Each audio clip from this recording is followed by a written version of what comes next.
Ekaro, Ekason, Ekale, Atipitetin. This is DG Niger. Don't forget to subscribe, like, and share. Wálé Adéọba tún ti jáde o lórí ọ̀rọ̀ Obesere àti Tai Currency.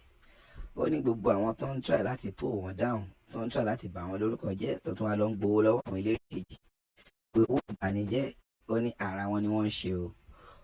Ṣe lè ṣe títí tẹ̀lé pull Tai Currency down. Kò dẹ̀ síbẹ̀ ṣe lè ṣe títí tẹ̀lé pull Obesere down. Òkè tán ti ń lọ iná náà máa lọ. Wọ́n ní àwọn tó ń ṣe eléyìí kan dẹ́kun bàjẹ́ yìí torí gbogbo àwọn tó ń bani lórúkọ jẹ́ tó ń lọ gbowó lórí stage tó ń bá àwọn èèyàn kan jẹ́ ẹ má dàgbólé fújì o. Orúkọ mi ni Wálé Adéọba Mr. Packaging. Ọmọ wo knowledge is power and very powerful. Nǹkan tẹ́ yóò bá mọ̀ láyé ó jù lọ o. Nǹkan tó bá ti mọ̀ láyé ó jù ẹ lọ. Nǹkan tẹ́ ẹ bá ti mọ̀ díẹ̀ tẹ́ ń bẹ́ sí ẹ máa tẹ́ níbẹ̀ ni. And again, the Bible says that wisdom is the principal thing. Wisdom is the principal thing. That in everything you do in life, try to get wisdom. Ẹ̀yin kò gbọ́n, gbígbọ́n tẹ́ dẹ̀ gbọ́n yẹn, ẹ fi ń kan àbùkù. Àbùkù tẹ́ wá ń kàn yẹn, ẹ wá ní ìtìjú, ẹ mọ̀ pa àbùkù ni. Ọjọ́ iwájú yín dẹ̀ ti ń tẹ̀ báyìí. Mi ò wá sorry láti sọ̀rọ̀ o. Mi ò wá ṣe kíni, mi ò wá sorry láti sọ nǹkan tí mo ń sọ. Ìyẹn fún gbogbo ẹ̀yin tó jẹ́ pé ẹ lọ plan láti bí àwọn èèyàn bọ̀, láti bí àwọn èèyàn wó. Kò yé yín, so mi ò wá sorry láti sọ. Gbọ́n, ní wisdom, lọ́pọlọ, ìbẹ̀rẹ̀ ìjà lẹ́rí. Àwa ti ń sọ fún yín pé òpin ẹ̀, ìmọ̀ láti òkè wá kò lè pé yín. Ṣó wá ń pé yín báyìí. Ẹ lọ bẹ̀ àwọn tó jẹ́ bàbá wa gan ṣe bí Yorùbá ni yín. Ilé tá bá kọ́ sórí iyanrìn, ẹ lọ parí ẹ̀ lọ́dọ̀ yín. Ilé tí a bá kọ́ sórí iyanrìn tẹ́ fi ṣe foundation, ẹ lọ parí ẹ̀ lọ́dọ̀ yín. Ilé tẹ́ wá kọ́ sórí solid foundation, tẹ́ cast ẹ̀ dáadáa, ẹ tún lọ béèrè ẹ lọ wò yàtọ̀ yẹn. Ẹ lè fi ikú, ẹ lè fi wé orun o. Ẹ lè fi Toyota Corolla, ẹ lè fi wé jet tó lọ pa tó ń fò lókè. Ẹ lè fi àwọn tó ṣẹ̀ṣẹ̀ bẹ̀rẹ̀ níjẹta, wé àwọn tó ti bẹ̀rẹ̀ ní 30 years. Ẹ rí bó jìnnà síra. Ẹ lè sọ pé àwọn kan tó tò pẹ̀lú àwọn bàbá yín kẹ́ wá sọ pé àwọn lè fẹ́ bá tò lójijì. Báwo ló ṣe fẹ́ possible? Báwo lẹ ṣe ní jábọ́? Ẹ jẹ́ tí wá sọ fún yín gbogbo ẹ̀yin tẹ́ yín try láti máa dìtẹ̀ àwọn méjì tẹ́ ń wò yìí. Ẹ rí pé mo ń sọ̀rọ̀ papa. By the time tí bá máa jáde, ẹ rí pé mi ò rí ráyè dá sọ̀rọ̀ papa lọ títí like that. Mo Obesere o. O mo ṣe sọ fún yín pé ẹ̀yin kọ̀ọ̀kan tẹ́ ń jáde yẹn nǹkan tẹ́ rí lórí afẹ́fẹ́ torí ẹ̀ lè ṣe jáde tẹ́ bá ti jáde tẹ́ bá rí pọ́n ènìyàn báyìí the next tẹ́ máa ṣe ẹni yẹn ti rí yín pẹ́ sọ̀rọ̀ ń pa òun àbí ẹ wá lọ máa dìmọ́ lórí stage ẹ lọ sáré lọ máa bá kó lè recognize yín ṣé ẹrí mi Wálé Adéọba ẹrí mi ò ṣe alátẹnujẹ náà mi ò dẹ́ ṣe olóhùn mi ò dẹ́ ṣe lébi tí màá sọ̀rọ̀ tán màá ṣẹ̀ lọ máa tó gorí stage màá lọ máa káwọ́ sókè láti gbowó ẹ lọ ń gbowó pé ẹ ń ba yé èèyàn jẹ inú yín dẹ̀ ń dùn ẹ lọ máa gbowó ẹ máa gbowó èbú ẹ lọ máa gbowó ẹ tẹ̀ fi ń bọ́ mẹ́ fi ń bá ya bóòlù àwọn ọmọ yẹn ti fẹ́ ṣoríire because ẹ ń ba yé àwọn kan jẹ́ tó jẹ́ gbòǹgbò tí ẹ̀ka so mọ́ ẹ fẹ́ bá yé wọn jẹ́ ẹ wá ń gbowó láti ṣe ẹ wá rò páyé yín náà fẹ́ da even àtàwọn tó ń fún yín lówó yẹn inú wọn ń dùn pé ẹ ń ba tẹnìkan jẹ́ wọ́n dẹ̀ ń fún yín lówó ẹ dẹ̀ ń gbà ọ̀nà máa fọwọ́ lẹ́rọ̀ báyìí wọ́n á wo gbogbo yín ọ̀nà wọn á wo gbogbo yín. The Bible says my people perish because they lack knowledge torí wọn ò ní ìmọ̀ wọ́n ṣègbè dànù nǹkan tó ń ṣẹlẹ̀ sí gbogbo yín nìyẹn o èyí tẹ́ jẹ́ ọ̀tá Alhaji ọmọ Rápálá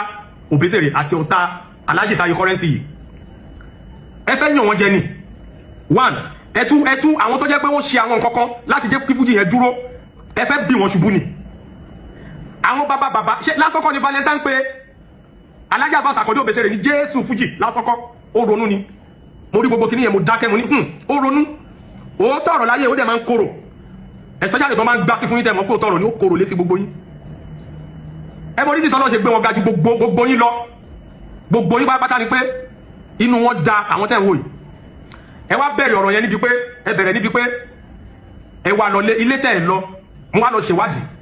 ẹ lọ ẹ wá lọ bẹ̀rẹ̀ ẹ lọ lé ẹ ni kò sí géètì ni kò ṣe kinní kan ìgbà tí máa yí ń jìyà ṣe ẹ lọ lé ẹ ìgbà tó ń jìyà tó náà ń sákiri láti di nǹkan tó dilé ni ṣe ẹ wá lọ that is the reason why àwọn èèyàn láyè tẹ́ bá ti gòkè ẹ máa wà careful because everybody are users so user làwọn ẹlòmíì ó wá lọ ṣé dandan ni kì í ṣe dandan náà kì í ṣe dandan tó mo ṣe sọ́ngbà yẹn òṣìṣẹ́ owó sí lọ́wọ́ òjò bá wáṣà kò rí ẹ nìyẹn o ti wá rẹ́ lómi tó gbé ẹ̀yàn wà ní kó wá máa dìtẹ́ nìkan pìtìpìtì máa bà yín gbogbo yín ẹ̀jẹ̀ bẹ̀rẹ̀ ni kí ló ń ṣe yín mo ti ní màmá fi yín pa ni ikọ́ tí Abbas Akande Obesere tó ń ṣe ń lé ayé mi màá wá máa sọ báyìí gbọ́dọ̀ kí sáré sọ ọkàn bẹ̀ briefly nígbà kan pépà wo mo wà ń gbà yẹn náà ó ra photos and class yes mo wà ní photos and class àwa lọ́pẹ̀ bí London àwọn èèyàn mo wà ń gbà yẹn kó tó kan ọ̀gá as entertainment writer ìgbà yẹn ní photos and class magazine èmi ẹ tó bá mọ bá ròyìn lẹ́nìí is a popular man Sọjí Ọmọ́táyọ̀ true wọn ni mo ṣe mọ Abbas Akande Obesere ń gbà yẹn Ọlọ́run dẹ̀ ṣe mo gbé súnmọ́ wọn àṣìṣe pọ̀ gbogbo ẹ lọ bàbá ìláìkì mi gan the next thing tó wá ṣe ni pé wọ́n kàn pè mí jọkọ̀ iṣẹ́ ń lọ ó ń sọ years back ẹ̀yin wo iṣẹ́ ń lọ bàbá kan pè mí ní Wálé wàá ṣe lọ ṣe kọ́kọ́ fún mi ní Kútọ́nù ó ní mo ṣe ṣiṣẹ́ ní Gulf TV ní Kútọ́nù true bàbá yìí wàá ṣe kọ́kọ́ fún mi bàbá yìí ló jẹ́ kí n mọ àwọn tó ń jẹ́ Raufu ní Kútọ́nù àwọn èèyàn wá sí ni o Raufu Kútọ́nù Gani ṣènìyàn Ganiyu ṣènìyàn Saji kọ́nà fọ́ọ̀rùn kẹ́ Saji lẹ́nu Saji yẹn ló fún mi ní bóyá kórekó àbí kókú president wọn gbà yẹn Saji yẹn bí ká ṣiṣẹ́ dé dọ́là sọ fi sanwó fún mi o mo ń sọ̀rọ̀ bá like 15 years 13 years ó ti pẹ́ ló fi ń sanwó fún mi Kútọ́nù gbà wọ́n wá gbé Ford ó tún gbé Ford fún mi Saji yẹn kọ́nà fọ́ọ̀rùn kẹ́ èèyàn Bọ́lájí Ẹ̀ṣọ́ ni Eldorado ẹ lọ confam Bọ́lájí Ẹ̀ṣọ́ Eldorado èèyàn mi bàbá mi ẹ̀gbọ́n mi náà ni ọ̀rẹ́ Shina Pellar ọ̀rẹ́ Kábíyèsí Elégùṣì gbogbo àwọn tẹ́mi ń tẹ̀lé nìyẹn bíkọ́ tó bá fẹ́ ṣoríire láyé study things study life wàá tẹ̀lé olówó wàá tẹ̀lé àwọn tó wà wájú ẹ̀ tó ti ṣoríire tó bá fẹ́ lẹ́kọ̀ọ́ wàá tẹ̀lé àwọn tó lẹ́kọ̀ọ́ I have lawyers as friend I have business tycoons as friend I have people that are ahead of me as friend èmi ò ń kó àwọn tẹ́kọ̀ọ́ máa kó ẹlẹ́kẹ̀rẹ́ ayé lẹ́sẹ̀ ẹ máa ṣorí burúkú Táyé Currency is also my friend olóríire ẹ̀dá ni àwọn olóríire lèmi ń tẹ̀lé bàbá Obesere is my ẹ̀gbọ́n nígbà yẹn ṣá dollars òfin sanwó fún mi mo dẹ̀ gain a lot ní Kútọ́nù true ẹ̀ mo tún ṣiṣẹ́ ní Gulf TV Kútọ́nù ẹ lọ wádìí nígbà yẹn as èmo ń ṣe program Yorùbá mo máa ń wá ni mo máa ń gbalẹ̀ sí pàṣẹ ńgbà yẹn ó ti pẹ́ mo máa ń wá padà wọ́n fún mi mọ́tò ńgbà yẹn so òṣìwò lẹ wá ń bá kiri true mine náà ni àti bẹ́ẹ̀ bẹ́ẹ̀ lọ àtàwọn tó ṣoore fún ó tún ṣoore fáwọn ọ̀gá yín ẹ tún fi su ó ṣoore fún gbogbo àwọn ẹ fi su ìgbà tó wá fi sọ náà wá ní ok wọ́n fi ń su àbí àwọn tó jẹ́ pé ó tún help wọ́n dákẹ́ àbí no worry Ọlọ́run á san yín pàṣán ẹ wo bí bàbá ṣe bó ṣe darí gbogbo yín rú bàbá wa lọ gba ẹ̀yìn wọlé ilé márùn lẹ́ẹ̀kan náà tí ò dẹ̀ ṣe lé kékèké nǹkan tó tún wá tẹ̀lé àwọn ilé yẹn màá yìí sọ tó bá yá ẹ wá ayé Táyé Currency náà as I'm talking now ó kàn lọ ṣeré ni kó kàn sáré lọ ṣeré pátí ni ó sáré lọ ṣe padà wá ẹ ní sùúrù mo sọ fún yín pé sim card bó ṣe kéré yẹn 100 naira bí 1000 ló ń tà ó ń lọ́rọ́ yín àwa ní iPhone Táyé Currency iPhone Papa Obesere iPhone ní sim card 100 naira kìíní wọ́n wá fẹ́ kó virus wọnú iPhone a máa kọ́ sọnù ní sim card oríṣiríṣi wà ẹ̀yin sim card rádaràdà ní sim card gidi ní Táyé Currency wa mú tó ń lò sí iPhone ó ní iPhone ẹ̀yin sim card yẹn jà àti kan yín dànù kí ló ń ṣe yín ẹ ń gbẹ́ kiri ẹ kàn ń ṣe kùrùkùrù ẹ wá ń ṣe fake promotion lẹ́ ń ṣe fake ariwo lásán lẹ́ ń pa àwọn original ni that is the reason why I always write originality wọ́n ní ẹ tí wọ́n á ṣe pé kẹwàá fẹ́ bú o máa máa push yín ni tó ló ń dàdúrà fáwa wọ́n ní Adéọba lórúkọ mi Mr Packaging Alhaji Adébísí Àkàndé Táyé Currency emila òní yọ̀sí ó ti dògo àgbáyé ó ti dògo ògo Ìbàdàn gan kéré sógo àgbáyé ògo Ìbàdàn náà ni ó ti wá dògo àgbáyé bó ṣe jẹ́ nìyẹn máa wá báyìí máa wá lágbára Ọlọ́run kò ní bàjẹ́ lágbára Ọlọ́run ẹ̀yin náà ní kẹ́ jábọ̀ pé má ṣàbòsí mọ́ ẹ má ṣọ̀tẹ̀ mọ́ ẹ̀yin tàdé mú tó jẹ́ pé ẹ fowó gbara yín sílẹ̀ ṣe gbogbo nǹkan tẹ́ ṣe bẹ̀bẹ̀ ṣe gbogbo ẹ̀ wọ́n ti ní ká má gbé yín jáde bọ́jọ́ tẹ bá push mi tí n bá rí àǹfààní gbé yín jáde yẹ̀yẹ́ yín á tún fi pọ̀ sí ni o so ayé wálé Adéọba ẹ rọra máa wá mi ò ní sọ fún yín jù bẹ́ẹ̀ lọ tẹ bá wá ní ìwàkúwà èmi ni o Alhaji Táyé Currency wọn pé kò ráyè tì yín èmi gangan ní